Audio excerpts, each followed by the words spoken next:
All right, let's talk about what I mean when I say optimize your resume. I'm sure I'm going to be doing a lot of videos, a lot more videos regarding this subject because it's not like a easy thing to explain, especially if you're not used to it. But the most basic thing that I would say when optimizing your resume is you have to pull up the actual job description for the job that you are applying for, the position you are applying for that particular hospital, because you need to make your resume specified to that job. Just like in medical coding, we have to code to the highest specificity.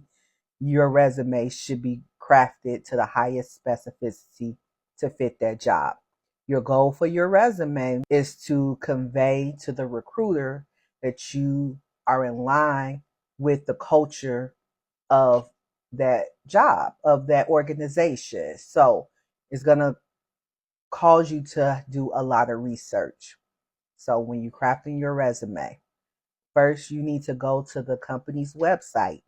Try to locate their mission statement. Try to see what they stand for, what their culture is all about, what their vision is, and think about that. Keep that in the forefront of your mind when you're crafting your resume. I could probably do a video on like a sample resume to visually show this, but that will come later if I need to.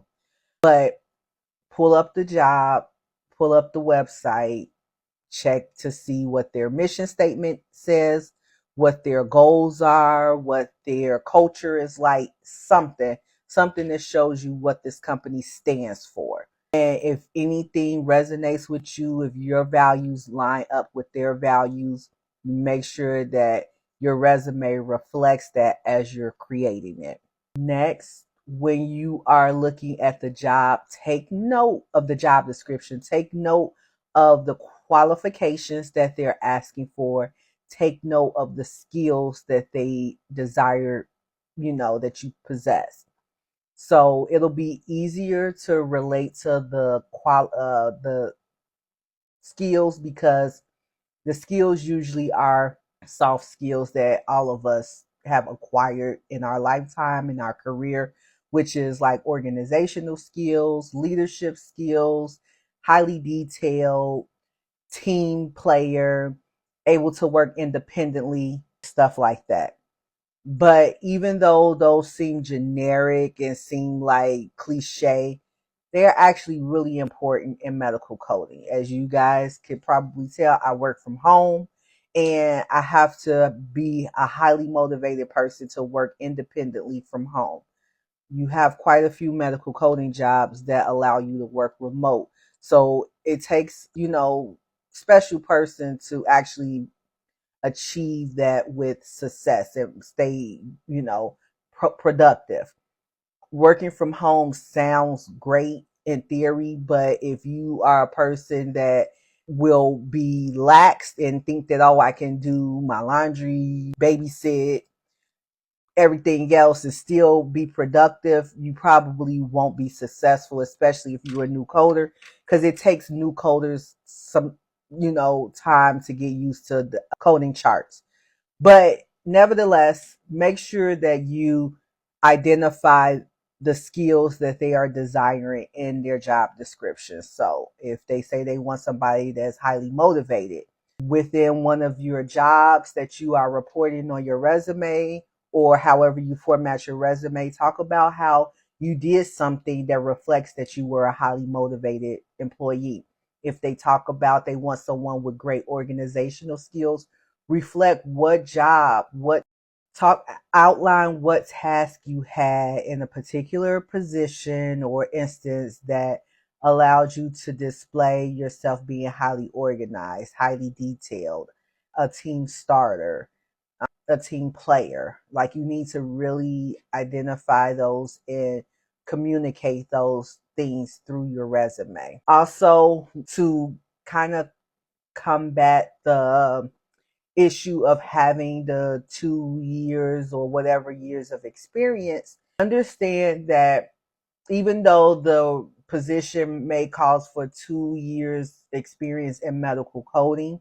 In actuality, employers are looking for experience in the medical office, you know, working with maybe insurance companies. So it will behoove you if you can get a job somewhere in the medical office, whether it be, you know, scheduling, accounts management, payment postings, refunds department, denials, pre-authorizations, customer service, like in the clinic, front desk, anywhere in the medical office, medical records, anywhere in the medical office will satisfy you having medical healthcare experience within the revenue cycle, because you can use that to talk about, especially in the interview or to the recruiter, to talk about how you come to an understanding of working the administrative side of medicine. If you don't have any medical experience or don't plan to like even get a job, even if it's a part-time job, and to obtain that medical experience, it may be a little harder for you to break in, but you can still showcase that you have experience in research and you understand medical coding guidelines. You understand, you did practical, if you happen to do that, you did practical with, AAPC or whatever, that you have done some of the tasks that really encompasses what a coder does, such as research, such as keeping up to date with federal mandates, with payer policies, and you, like I say, understand coding guidelines. You understand how to abstract codes and look up, resources. So any jobs that allowed you to gain that knowledge needs to be outlined in your resume, optimized in your resume, so that you can reflect that you at least have the ability to take on these tasks, even though you don't have experience working per se as a medical coder, but you have other on the job experience or other life experiences that can cross over and relate to the medical coding world. Believe it or not, you have completed school, you have your certification, so you have experience with ICD-10, you have experience with CPT codes, you have experience with HIT codes. If you've been studying for a year, say that. I've been studying for a year. I have yearly experience looking up codes in my code book. I have experience abstracting codes from medical records. you know, Showcase that you was in school actually doing the things that you anticipate doing on the job. You have to convey and strategically create a resume that is tailored to each job. And you need to do this for each and every position that you are applying for. So like I said at the beginning, it's going to take some work. It's not just you could create one resume and send it to all the job, positions that you want to apply for. No, you actually have to take time and craft a resume tailored specifically for each position that you are going to be applying for. And also, you need to use some of the keywords in the job description as it is written in the job description, but make sure it's truthful to you. So you extract some of the words that you know are keywords and place them in your resume where appropriate. So again, we'll be talking a lot more about this, but I just wanted to, kind of answer this question a little bit and let me know what questions you have.